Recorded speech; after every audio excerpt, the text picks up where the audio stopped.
Restez informés chaque jour avec Scoop FM. Désormais, suivez nos journaux sur nos chaînes partenaires à Lubumbashi sur Sky Radio, la 97.7 MHz, à 6h, 9h, 12h, 15h, 19h et 21h.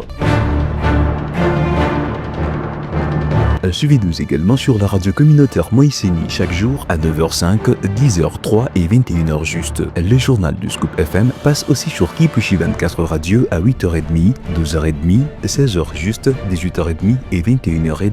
Retrouvez-nous également sur Vox Congo. Téléchargez dès maintenant l'application Vox Congo pour rester informé en temps réel.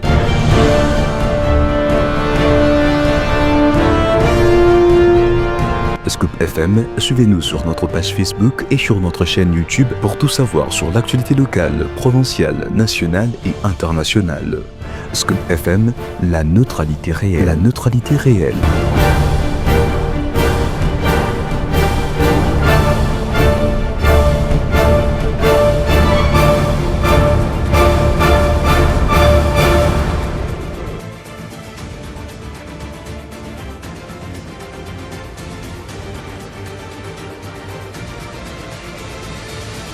Samedi 14 juin 2025, nouvelle session d'information sur les zones de la neutralité réelle. Mesdames et messieurs, bonjour et bienvenue à cette édition d'information sur votre radio. Gédéon Kassongo sur la présentation, sous la supervision de Christian Mouchampa. Tout de suite, le sommaire. Le président de la République démocratique du Congo, chef de l'État Félix Antoine Tshisekedi Tshilombo, a clôturé ce vendredi 13 juin 2025 la deuxième édition de la conférence des gouverneurs lancée le mardi 10 juin 2025. Les détails sont également à suivre au cours de cette édition du journal. Et aussi les partis Ensemble pour la République, par le biais de son secrétaire général Dieudonné Bolengen Tengue, réagit aux accusations de Jean-Pierre Bemba Gombo lors de son passage sur les plateaux de Top Congo lundi 9 juin 2025. Le propos qu'il qualifie des mensonges et hontés. Les détails sont également à suivre au cours de cette édition du journal. C'est tout pour les sommaires. Mesdames et messieurs, à toutes et à tous, encore une fois de plus, bienvenue.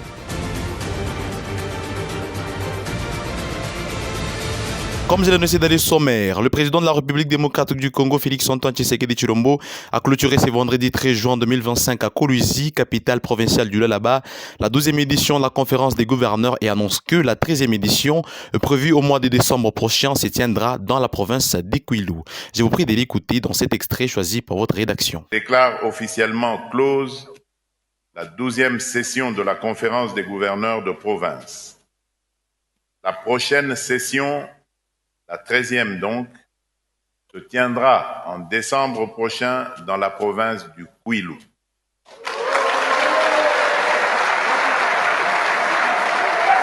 Dans la suite de l'actualité, au terme de 3 jours d'intenses travaux en atelier, la 12e édition de la conférence des gouverneurs a été clôturée ce vendredi soir par les présidents de la République Félix Antoine Tshisekedi Tshilombo. Plusieurs recommandations ont été formulées à l'issue des travaux en commission et lues par le vice-premier ministre de l'Intérieur et Sécurité Jacques Chabani, rapporteur de la conférence. Parmi les recommandations les plus pertinentes figurent l'amélioration de la gestion des provinces, l'opérationnalisation de la caisse des péréquations, le renforcement des structures de santé et la stabilité des institutions provinciales. Dans la suite de l'actualité, la commission spéciale et temporaire de l'Assemblée nationale dirigée par les députés Raphaël Kibuka a réservé une fin de non-recevoir au réquisitoire du procureur général près la Cour de cassation visant à instruire l'affaire Nicolas Kazadi, ancien ministre des Finances et député de l'UDPS pour propagation des faux bruits et divulgation des secrets d'État. Il reviendra, selon nos informations, à la plénière qui va se tenir ce samedi de décider de l'opportunité ou non d'instruire. Dans la suite de l'actualité, la 47e réunion du Conseil des ministres du gouvernement souminois a eu lieu vendredi 13 juin 2025 à Kolwezi, dans la province du Lualaba, sous la présidence du président de la République Félix Antoine Tshisekedi Tshilombo. Plusieurs points ont été abordés à cette occasion. Suivez cet extrait du ministre national de la Communication et Médias, Patrick Mouyaya. Le président de la République, chef de l'État, a présidé ce vendredi 13 juin 2025 au village de Congrès, dans la ville de Kolwezi en province du Lualaba, la 47e réunion du Conseil de ministres. 5 points étaient inscrits à l'ordre du jour, à savoir 1. Communication du président de la République, chef de l'État. 2. Points d'information. 3. Approbation d'un relevé des décisions du Conseil de ministres. 4. Examen et adoption d'un dossier. 5. Enfin, examen et adoption des textes. La communication du président de la République a porté sur 2 points principaux, à savoir 1. De l'encadrement de l'exploitation artisanale. La gouverneure de province, avec l'appui du vice-premier ministre, ministre de l'Intérieur, devra prendre des mesures de police et d'accompagnement nécessaires pour assurer un climat de paix sociale et un environnement de sécurité pour réduire les abus par les exploitants artisanaux et contenir les invasions illégales des périmètres dédiés à l'exploitation industrielle. Intervenant dans la suite de la communication du président de la République, la première ministre et chef du gouvernement est revenue sur l'an 1 de son équipe depuis son investiture par l'Assemblée nationale conformément à la Constitution de la République le 12 juin dernier, 2024. La première ministre a souligné que la situation sécuritaire dans l'Est de notre pays et dans d'autres parties du territoire national reste un défi majeur pour le gouvernement. Résolument rangé derrière le garant de la nation, nous sommes conscients de la nécessité de redoubler les efforts pour mettre fin à l'insécurité dans toutes ses formes, de restaurer la paix, devant permettre à nos populations de vivre dans la stabilité et la prospérité, a déclaré la première ministre. Comme j'ai annoncé dans les sommaires, le parti Ensemble pour la République a par le biais de son secrétaire général Dieudonné Bolenguen-Tengue réagi aux accusations de Jean-Pierre Bemba en les qualifiant de mensonges et hontés. Dans un communiqué, il défend l'unité nationale et rappelle les condamnations passées de Bemba par la Cour pénale internationale. Anastasie Fatou pour le commentaire. Jean-Pierre Bemba choisit de livrer un pâture de figures majeures de la scène politique en les accusant sans preuve, déclare le parti, évoquant un discours de haine, de rancœur et de division. Le texte signé par le secrétaire général Dieudonné Bolenguen-Tengue fistus de mensonges et hontés et accuse le ministre des Transports de mener des règlements de comptes personnels aux dépens de l'unité nationale. Ensemble pour la République rappelle les condamnations passées de Bemba, notamment pour subornation de témoins devant la Cour pénale internationale, et critique son bilan vide à la tête de ministères clés comme celui de la Défense ou des Transports. Le parti prend également la défense de la Conférence épiscopale nationale du Congo, visée elle aussi par le critique du VPM, l'un des derniers remparts contre la balkanisation, estime le communiqué. La chef de la mission de la MONUSCO en République démocratique du Congo, Bintou Keïta, a rencontré ce vendredi 13 juin 2025 à Goma les représentants du mouvement rebelle AFC M23 pour but de mettre en œuvre les mandats de la MONUSCO, en particulier la protection des civils dans cette partie du pays sous occupation rebelle. Je vous prie de l'écouter dans cet extrait choisi par votre rédaction. Je suis venu à Goma dans un esprit d'écoute et d'échange. Cette visite intervient à un moment critique, dans un contexte de tensions persistantes, et il y a quelques jours de mon briefing devant le Conseil de sécurité des Nations Unies. Aujourd'hui, j'ai rencontré le leadership de l'Alliance Fleuve Congo, AFC M23.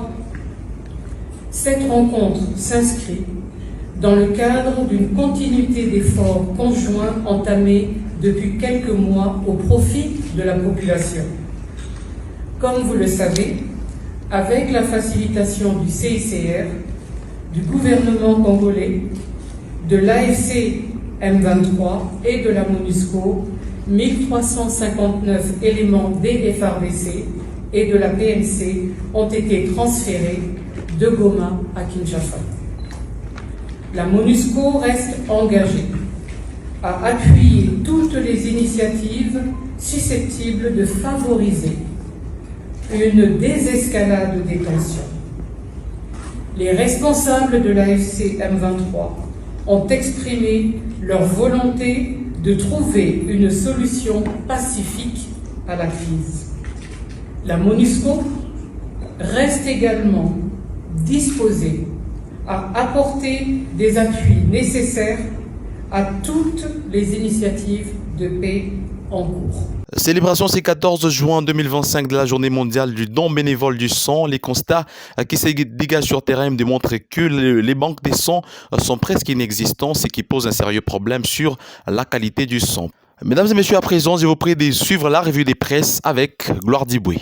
Mesdames et messieurs, bonjour et bienvenue à cette revue de presse que nous ouvrons par ces titres de radio-okapi.net. À Goma, Bintou Keïta réaffirme les soutiens de la MONUSCO aux initiatives de paix en RDC. La MONUSCO reste disposée à apporter des appuis nécessaires à toutes les initiatives de paix en cours en vue de parvenir à une solution pacifique à la crise actuelle en République démocratique du Congo. Bintou Keïta, représentante spéciale du secrétaire général des Nations Unies et chef de la MONUSCO, l'a affirmé devant la presse ce vendredi 12 juin 2025 à Goma. Ses propos sont contenu dans son communiqué sanctionnant la rencontre entre la chef de la MONUSCO et la délégation de l'Alliance Fleuve Congo FC M23, la rébellion qui occupe la ville de Goma depuis quelques mois, a-t-on lu sur ses médias en ligne.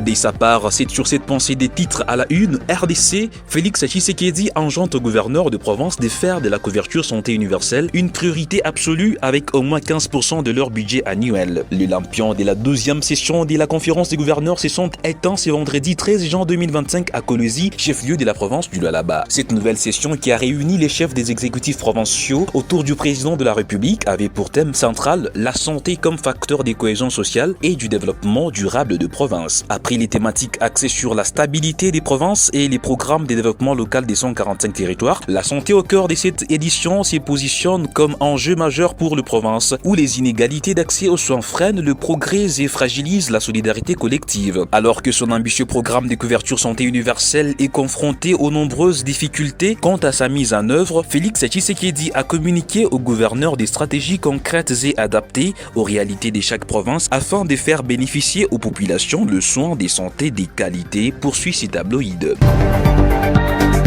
Mesdames et messieurs, terminons cette revue de presse par ces titres de radio-okapi.net. Nouvelle vague des déplacés après combat entre FRDC et groupes armés à Fizi. Les récents affrontements qui ont opposé les FRDC à la coalition des groupes armés Turaneo Red Tabara M23 à Rugezi dans le haut et moyen plateau du territoire des Fizi il y a 5 jours ont provoqué un déplacement massif de la population dans la région. L'administrateur du territoire des Fizi affirme que certains ménages ont pris la direction d'Ovira. Des informations non confirmées par les sources officielles indiquent que ces déplacés en direction d'Ovira ont été indexés par les Wazalendo comme appartenant au mouvement rebelle des hauts et moyens plateaux des Fizi. L'administrateur des territoires des Fizi, Sami Kalonji Badimanga, précise que des déplacés, toutes communautés confondues, ont fui les combats des Rugezi prenant différentes directions, poursuit ces tabloïds.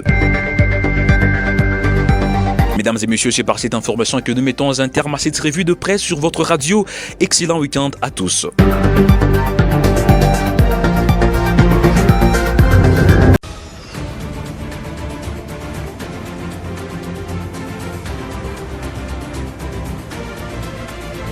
C'est la fin de ce journal sur les ondes de la neutralité réelle. Au nom de toute la grande équipe rédactionnelle de Scoop FM, nous vous remercions pour votre fidélité et de nous accorder. À très bientôt.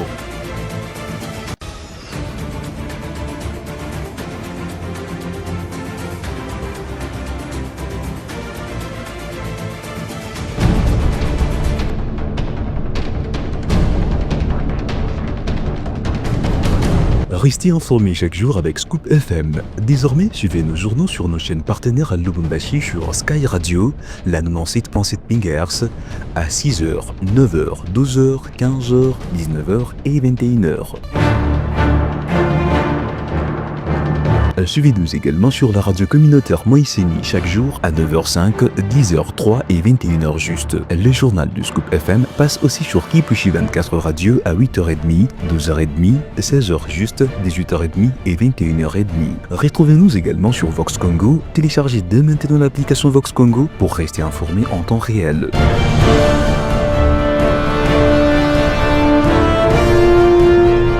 Scoop FM, suivez-nous sur notre page Facebook et sur notre chaîne YouTube pour tout savoir sur l'actualité locale, provinciale, nationale et internationale.